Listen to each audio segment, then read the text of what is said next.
What is up, everyone? It is the end of the month. That means it's time for a new pickups video.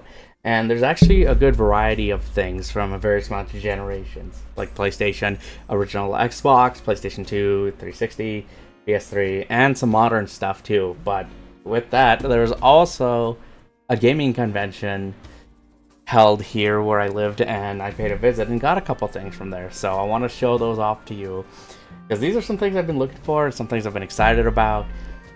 But I want to know what you guys got. What did you get? Is there something that you got that really excites you, or is something that you've been wanting and you finally got your hands on it? So why don't you let me know, if you can, in the comments below. I'd love to hear what you guys have to say.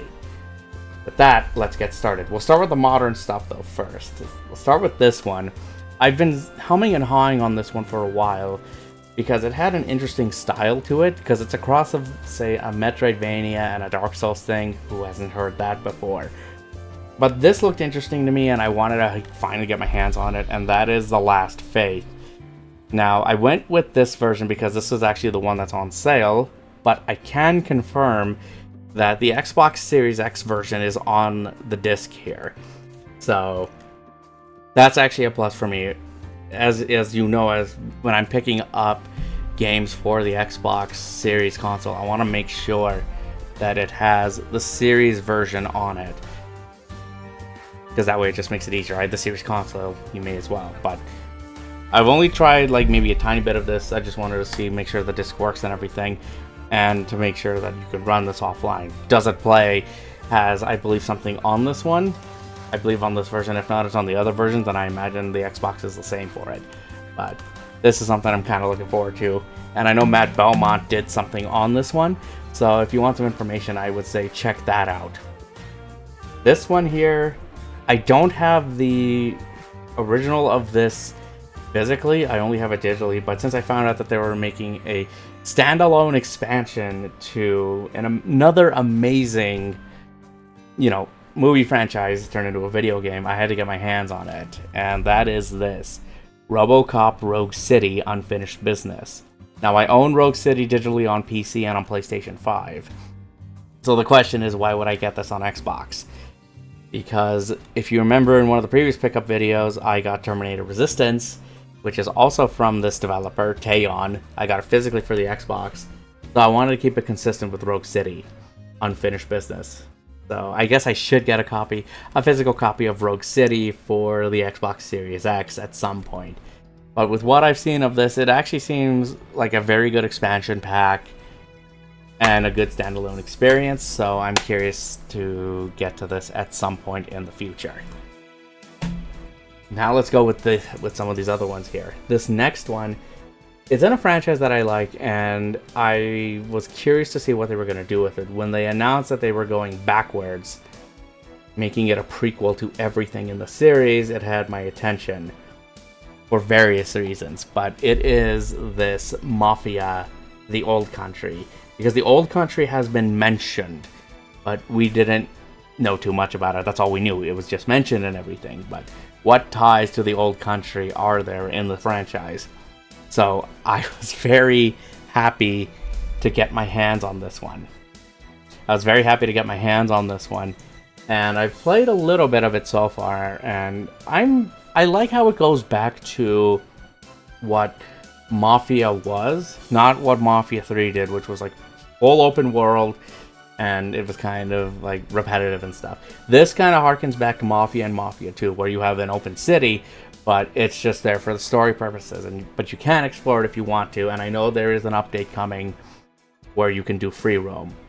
But with what I've tried of Mafia The Old Country, it is good. It does have some issues, at least when it comes for performance and stuff, but I imagine with patches and everything, it's going to be fine. But if you just want to play version 1.0 off the disc, it's perfectly fine. Definitely play this one if you're a fan of the franchise, and I can't wait to finish this game. This next one here was something that was also only available digitally, and it just recently got a physical release. And it was curious to me because it seems like a cross of Crash Bandicoot and Donkey Kong Country. And it makes sense for that because I believe the person who did the soundtrack for Donkey Kong Country, David Wise, I think his name was, correct me if I'm wrong on that, did the soundtrack for this. and that's Nico Derico, the magical world. It's so colorful, and it seems like a lot of fun. I've played through the first environment of this game, and it puts a smile on my face. It's cute, and I kind of need some more of that in my life. I know I still need to get Astrobot. I haven't gotten Astrobot yet, and considering how much praise that game got, I need to experience it for myself with all of its updates. But this is a good stand-in for that. I like the style. I like how it sounds. I can't wait to play more of this. But if you've played this, let me know your thoughts on it. This next one, though, here, I already own this on PlayStation 4, and I finished it on PlayStation 4. But I found that there was a PS5 version of it, and with the announcements of the other games in the series coming out for PlayStation 5, and we finally get a title for the next installment, the third installment, official, and possibly the final one, I thought it would be nice to go back and play the original, and that is Bendy and the Ink Machine. I really liked this game when I played it back in the day, so going back through this again was actually a treat. And I will say it has been improved over PlayStation 4. The performance is better. It still does drop a little bit here and there, and I had a weird save bug in the start of Chapter 4, but it didn't really affect gameplay or anything. But I can say I've gone through this game, I finished it, I got a platinum for it, so I have another platinum trophy to add to the list here for this game.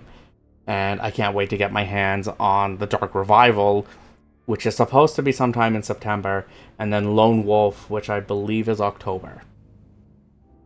But if you haven't played Bendy, play Bendy. It is great. I like it a lot. And the last thing I got for PS5, this is an interesting one, because I originally played this when it came out on Xbox 360, and then I played their Ultimate Edition that came out on Xbox One. But now we're coming up on, what, the 20th anniversary of this next year or something? So seeing this on a new platform is weird, but it's also nice for players that haven't experienced it before to experience it now. And that is Gears of War Reloaded. I love the first Gears of War game. It is one of my all-time favorites, for sure. And the fact that we're now getting it on PlayStation, I think is something special. So why did I go with the PlayStation 5 version? Because again, it's Gears on PlayStation 5. It's weird to see this, but I think it's cool.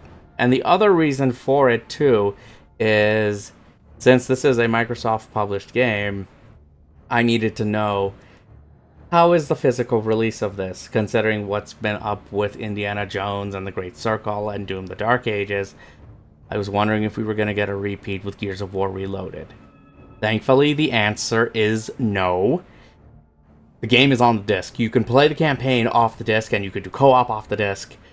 But if you were to play online, you need to be online for it, of course. But the fact that it is a relatively complete build of this game, that kind of puts me at ease, and I'm happy about that. And this gives me hopes for Ninja Gaiden 4. Because I actually just pre-ordered Ninja Gaiden 4, so I'm hoping it kind of follows suit with what Gears of War Reloaded is. Include everything on the disc, make it playable offline. So here's hoping for that. But I can't wait to go through this game again. And for any of my friends that have this on that have a PlayStation and haven't experienced this game, this is the time to do it. So that's pretty much it for modern releases. So I did grab a couple of other classic stuff. So let's go through some of those. Some of these, and these were all like through eBay, through getting them on eBay, and then one from my local game store. And then, as I said, I have stuff that was from a video game expo that was in town. So that's a separate thing we're going to get to in a minute. But for this stuff here, this one I actually got at our local game store. I was thinking about it for a while, and then I saw it, and was thankfully complete and had everything. But I wanted to get my hands on this again, and that's Mortal Kombat Complete Edition. Now, there is a 360 version of this, but I wanted PlayStation 3 specifically because of Kratos. Because Kratos is exclusive to the PlayStation 3 version. But the fact that you get everything on the disc itself, that's the important thing to me. And the last time I actually saw this, there wasn't a manual with it, but it's just, you know, a little leaflet and stuff, but I wanted it to be complete, so I'm glad I have this. It's another thing to add to the collection, and I'm actually excited for that Mortal Kombat Legacy collection, which is going to be coming out sometime later this year. But who knows, maybe put this in a Legacy collection too? Maybe, we'll see. So there's that, and then other things here. So I went with this because I was talking about this with a friend. We were talking about like MX and ATV games, and there was one that I remember playing back in the day that I enjoyed, and I wanted to get my hands on it again. Thankfully, it wasn't too expensive, and I'm glad to have it now. And that's MX vs. ATV Unleashed, which is done by the legendary, to me, Rainbow Studios, because Rainbow did the MX Unleashed game. They also did a few of, like, 2 of the ATV Off for Fury games, but I remember them for Motocross Madness on PC. The Motocross Madness games were awesome. So the fact that I could get this MX vs. ATV Unleashed, so you get MX bikes, you get crotch rockets, you get ATVs. You also get the golf carts and stuff. So the fact that I got this again, this makes me really happy. And I can't wait to go through and experience this game again. So this is something I'm really happy to have. These next 2 though, these are kind of these are sports games or extreme sports games of sorts. These are done under the Activision O2, but I never played these. I missed these back in the day, so I decided to get my hands on them. I only went with its sequel first, but then after thinking about it, may as well go get the original. Now, I did get help from a friend to play it on PC, but I wanted to own a copy of it physically. So here we go, Matt Hoffman's Pro BMX and Pro BMX 2. Now, I never got to play these. I did hear of them, but again, like I said, I never got to try them, so I did dabble with them just to make sure the discs work and everything, and I did try at least the first few levels of the campaign with this one here, and you know what? It's interesting, and they're even not ashamed to say, where was it on here? Yeah, featuring the Tony Hawk Pro Skater game engine. So it plays the same thing as Tony Hawk, just with like BMX bikes and everything. But I thought this would be something cool to have to the collection. And a fun fact, at least with Pro BMX 2, this is also done by Rainbow Studios, the same people who just did the MX vs. ATV Unleashed game. But this one was done by, I believe, Runecraft here, if you can kind of see that. So I believe they did one of the Quake 2 port, I believe. But I know they're familiar for that, but I'm curious to get to these games. I've heard good things, and I want to know if they're actually quite a bit of fun. But if you've played Pro BMX, let me know your thoughts on it. Now, as I said, there was a gaming expo that came to town, and I decided to go by and pay a visit and pick up some stuff. I was trying my best not to, but there were things I saw there that I was just kind of wanting to get, and I'm glad I got some of them. We'll start with these. Start with this one. Here, we'll start with this. Now, I've heard of this game. I never got a chance to play it, but I heard it was actually supposed to be a fun mech game, Chrome Hounds. Interesting thing, published by Sega, but developed by From Software. So, I don't know too much about this, but it's a mech game, and it looks like fun. I've been having some fun with some mech stuff recently, like the Armored Core games, and even with the demo for Daemon X Machina, the new one coming out. So, I'm kind of curious to see what this has to offer. Plus, as you can see, it's only on the Xbox 360. The only thing that sucks is it doesn't come with a manual. Then this one, you know, I've seen before, but I didn't know too much about it. But I just decided to grab it for the collection. Dai Senryaku 7. So this looks like a tactical strategy game where you use tanks and airships and stuff. So I'm kind of curious about this one. It looks like it could be a fun game. And again, it's also an Xbox exclusive, so there's that. Then this one here.